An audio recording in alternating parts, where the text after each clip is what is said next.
As you can see, there's no water in this little pit that I dug and put some swamp muck into. And this is wild rice. And those are all ripe seed. I'm going to go and put this in another location. This road is plenty built up, but I'm adding another layer because I just got too much material and I have to do something with it. Once I put it on the paths here and run over it with the tractor, it compacts. And like, you can put a lot of material into a small space if you compact it. That's what it appears to me to be. So still got a pretty good batch I can do. I'm definitely going to have enough space here to finish the fingers on this pond. This pond was dug 8 years ago maybe. Had a big monster excavator in here and he dug a pretty deep hole. As far down deep as it could go. So I'm guessing when it's full it's like 12 feet deep or something. And because this clay is so dense, we can have steep sides. It holds together. But here you can see I dug fingers with my new machine. So this is a finger, and then right there it's higher ground, and then here's a depression. Another depression and higher ground. Other depression, higher ground. Those are all fingers. And what it's producing is edge. And this is going to grow. I just put some wild rice seed in here. But it's going to succeed into cattails. And if we do have phragmites, and I'm going to decide whether I'm going to let them grow or not, probably not. But they'll show up, and I'll just keep cutting them down, cutting them back, so it's cattails. And all this little areas here are all going to be places where frogs and other water life can hide. That's what these fingers are all about. Producing edge. On the back side here I can produce some longer ones. And I'm going to. In a pretty good shallow area here, you can see it's already been, I don't know why he stuck a scoop in here, but he stuck a scoop in here for a little bit.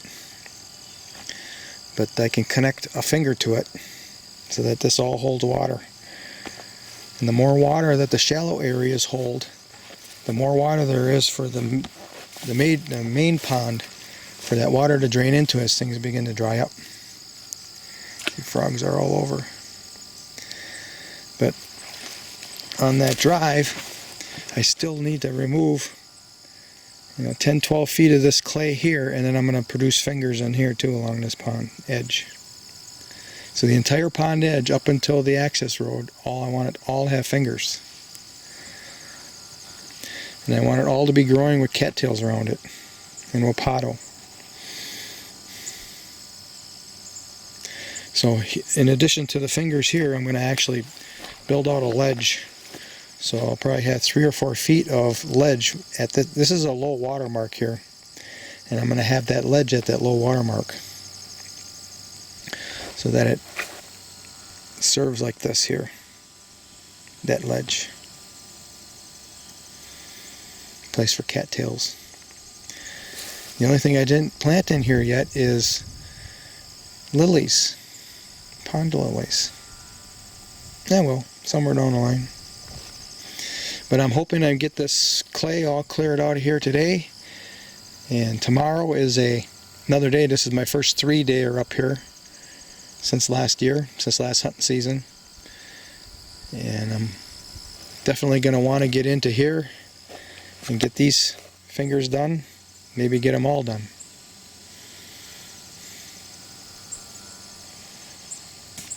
That's wapato flowering right there.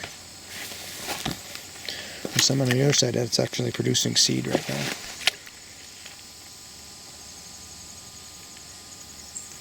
See, you can focus. Come on, there you go.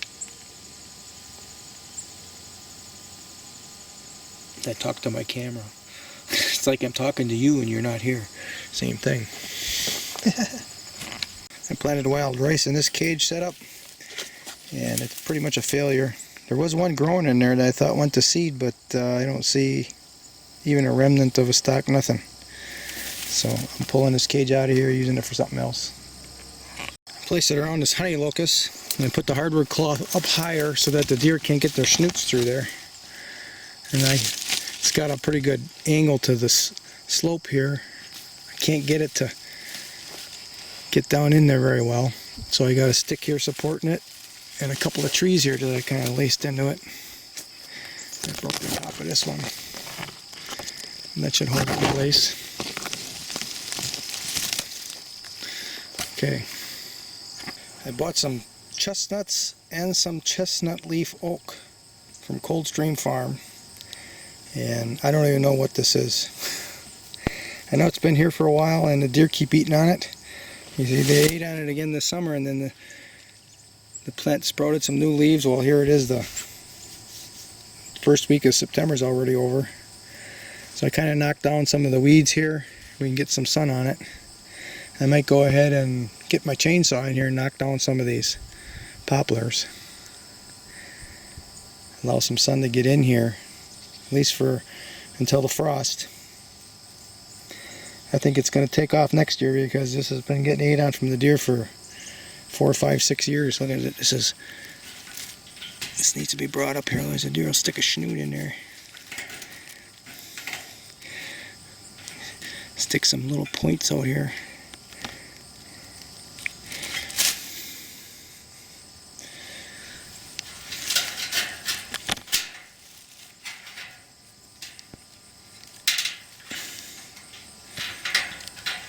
There.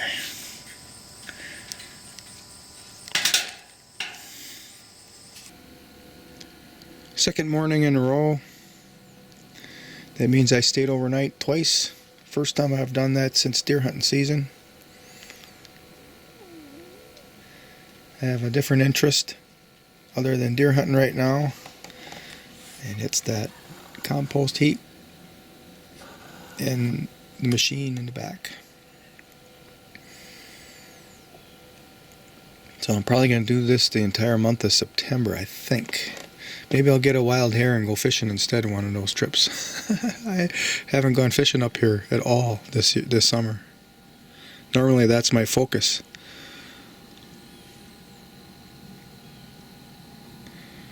But that's okay. There's always next year. Maple, shrouded in fog, but not enough to cover it completely.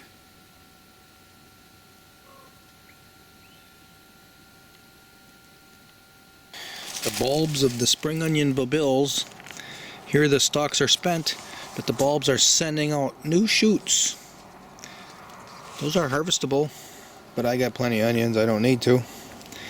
What I'm going to do today, or this morning, early this morning, I'm going to harvest these bulbils.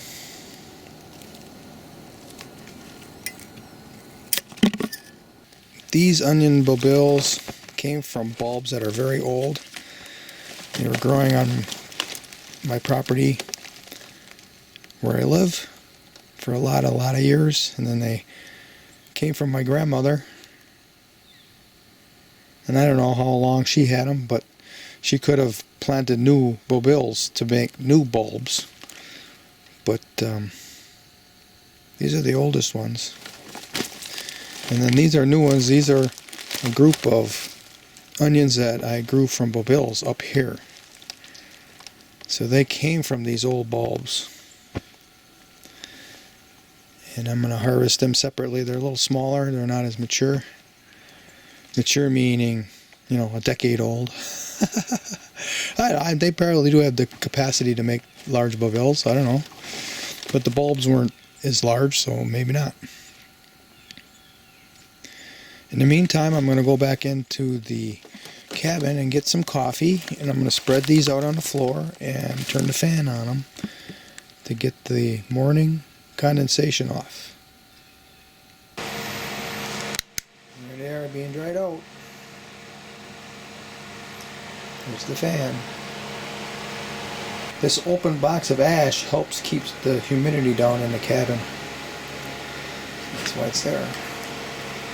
But humidity is about to end, and then I'm going to add that ash to the compost I'm making. Probably next week. Look at that fog.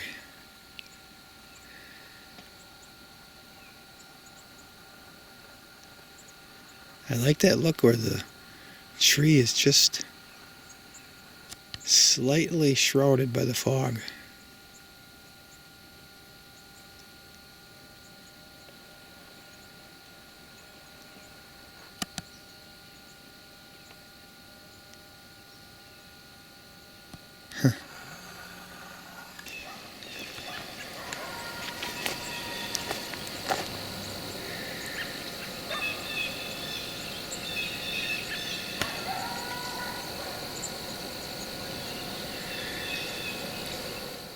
Coyotes. Sounds like they're on the 40.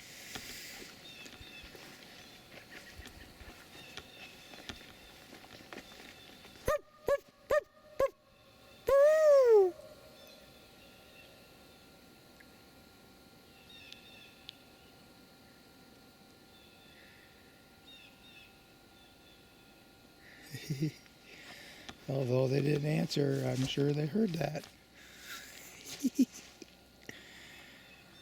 Look at the fog is thickening.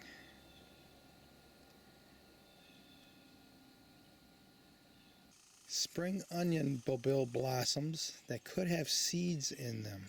So I picked them separate. I have those in my pocket. I'm going to dry them out separately from the bulbils. You can see I got another 3/4 of a pot. I'm going to dry those out as well. I'm going to take this little 2x3 inch welded wire fence off of this bed, and I'm going to harvest all of these stalks for the compost I'm making. The reason why I have this fence is because it makes these bulbils easier to harvest. These stalks like to bend over, but now they stay straight up. You see, like here, this wasn't supported by the cage, and here it's laying down. See, and I even missed a bulbil here because it's laying down.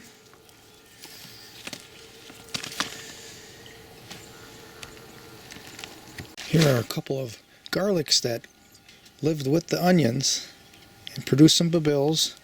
I'm gonna maybe dig those bulbs up, those cloves up, and replant them with the onions and see if they develop some type of a relationship with them. Oh, here's another bulbil that I missed. There's a couple of them in here too, in the older one. Where the heck? Something just snapped the brush pretty close to me. Here's another one. Garlic. Rogue. Whatever it is, it's pretty close.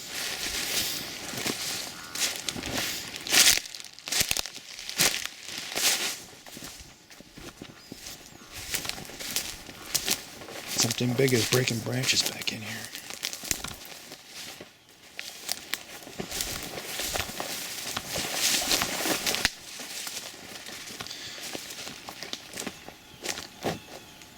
After hauling at the coyotes, I think most people would probably flee into their cabin, and here I am coming to see what broke the branches.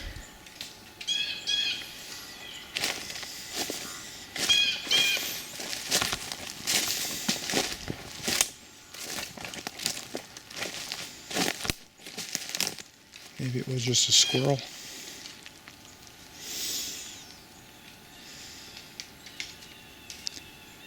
Maybe it was a deer getting away from the coyotes.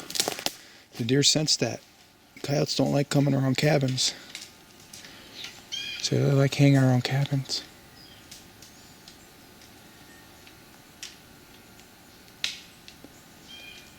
Ah, it is a squirrel, I think.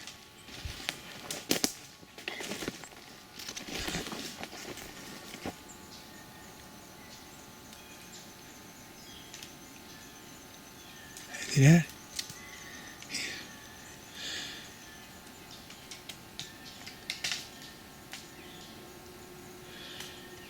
Yeah, there's a squirrel on the top of those cedars, I think. He's cutting down cedar seeds, I think. See? He's doing, see that? He's cutting these down. Those are going to become seeds for cedar. Why is he cutting them so that they come down here to the ground? They're all over the place. It's a red squirrel. Hey you, you're wasting those seeds. Stop. Cutting them all down. He's gonna hide now. All those little white dots represent a spring onion. There's a comfrey in here. Now they're all lined up for me to carry over by the compost. The next step is I'm going to go through and get all these grasses out of here. Anything else that's growing except for these yarrow. I'm going to let the yarrow grow. They don't pose a threat to the onions. They won't shade them out. But the comfrey, that's another thing. I might dig down a little bit, get as much of the root as I can to slow it down. The onions, I think, will get a good enough start that they'll outgrow it at some point. And we have these garlics that I'm going to dig out anyway, so I had to get the shovel. But before that, I'm going to go have another cup of coffee. Here are the onions that were pulled out of the ground when I removed the 2x3 inch welded wire cover over the top that holds the bulbils up. And they're hotter than a pistol this time of the year. They're edible. They're softening up right now, so they're not hard as a rock. They have to be cooked. See the steam coming off the compost heap. I'm going to be turning it here shortly. These are the little garlics that I pulled out of here. I'll pick out the biggest ones and I'll replant them in with this one actually didn't form cloves. It's just a bulb. Maybe that's elephant garlic. But you can see here's one that still held together where I pulled it out. There's a little one. That's another bulb. Yeah, I think that's a garlic that produced one single clove. Well, I've got this weeded out as best as I want to do. Most of the grasses are out. You can't fully, when you do things without machines, without poisons, you can't fully eliminate the weeds. So you got to figure out how to work with them, how to massage your plants, your beds. So you can see here, oh, look at how deep this hole is. I had to go after the garlic. That's how deep it was. I'll plant an onion there. And then here's one that's, the ground is a little harder. I can't work it up with my fingers, so I'm just going to leave that garlic in there, see what happens. But I was saying, you got to learn how to massage all this stuff with your fingers and your hands, and then try to make use of the wild plants. And I'm going to do that by composting them. So I had put peat moss in here last year. You can see some peat moss. It's still kind of greenish. And I had put some swamp muck in here. And that really charged up this bed. Here's another. This is a crabgrass. Look at the root on it. Yeah, I'm slowing things. I'm not eliminating them. I'm just slowing them down by pulling out what's producing their photosynthesis. So next spring I'll have to do it again. The onions will be well established and high. And I'll just come through here and just grab out some of the weeds that are growing, that are competing with the onions for sunlight, and then let her go. Here's another garlic here that I should pull out of here. Yeah, and this is yarrow. I want to leave that grow. That's a mineral accumulator. The ground is hard on this side of the bed for some reason. And it's right there. It was right on the surface. So I'm going to water this bed very well because it is kind of dry. And, oh, here's a nice big clove that kind of kicked out.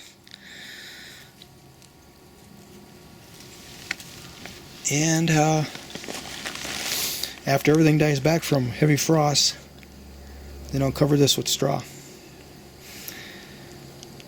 And the strong onions will just pop right up through it, but it'll slow down all the weeds. That's what I'm going to do. Right here, right now. Alright, here are the largest ones. The small ones I'll eat for breakfast this morning. Or this afternoon. 13 of the largest cloves are planted in this little area that I pulled back the straw and the peat moss. And I expect them to actually sprout this year. We'll be able to take a look at them, watch them. Take out any weeds that are coming up in this little patch. And then next spring we'll see how well they compete with the onions. Or maybe they won't compete. I don't want them to compete. What I want them to do is get along with them. Benefit by each other. So we'll see how that works out.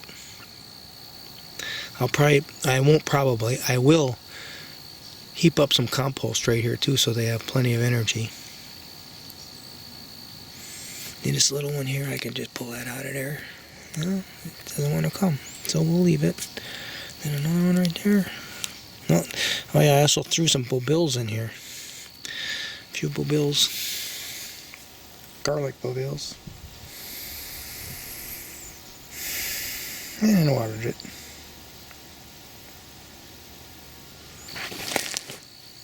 I'm not sure what I'm going to do with this yet. If I'm going to do the same thing or I'm just going to let them grow with everything. It's probably what I'll end up doing. These are the older mature bulbs. They can grow quite tall, as you can see. And here's an example how these bulbs can divide. So right here you can see there are two of them growing together. Well, they divided. So not only do they send up bulbils, but they divide and make an increase that way as well. Roots of some grass right here.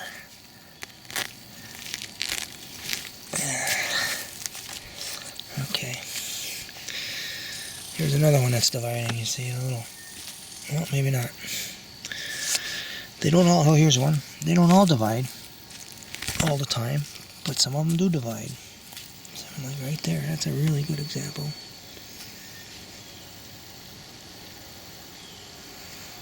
And here are the harvests where I thinned them out or they got pulled out inadvertently. And I can do one or two things here. I can peel and eat them, but they have to be cooked first because they're just really tough to eat because they're hot and they are a little tougher. And the other thing I can do is I can replant them, which is probably what I'll do with most of them, and harvest them as spring onions when they're nice and tender and sweet.